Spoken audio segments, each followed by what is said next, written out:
Mga kapuso, rumble sang 5 ka persona sa isa ka karinderya sa Mandurriao, Iloilo City na kuhaan sang CCTV video. Hindi pagintindihan na isang magutod gintumod rason. Ini ang gitutukan ni Kim Salinas.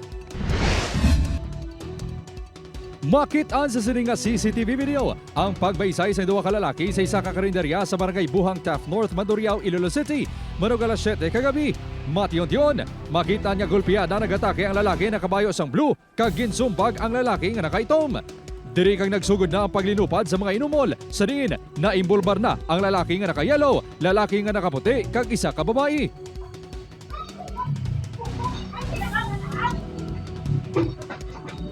Nauntat lang ang kinagamo sa nagabot ang barangay tanod kag kapulisan. Ang babae sa video, ang tagias ang karinderya nga si Alias Sinday, 39 anyos nga residente sa among barangay.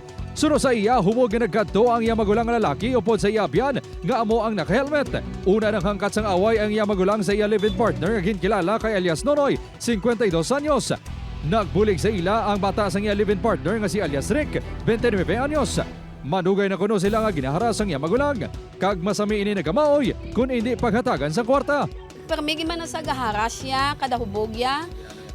Napalapitan niya ko de, kag pangbukon niya nga kon nga mga botilya, mga bangko, kag tapos ginabantaan niya kami nga patyon. Ginako ni Alias Ron, nga nagapamahog man gid ini sa una matapos na tikiban nga may hindi husto nga ginahimo ang iya utod. Aminado man ini nga hubog sa kagabi. Masakit kuno ang tulog sa iya sang live-in partner sang iya utod. May na kami sa about sa mga nakam na siyang nga ginano, yan pula na nasa kontay sara.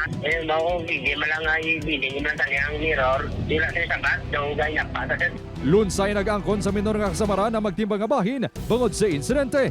Ang insidente, ang gintugyan naman sa kapulisan sa lupon sang barangay.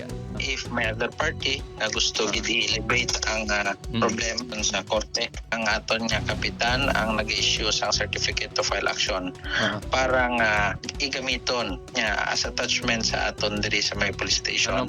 Upod kay Romel Porquia, Kim Salinas, 1 Western Visayas.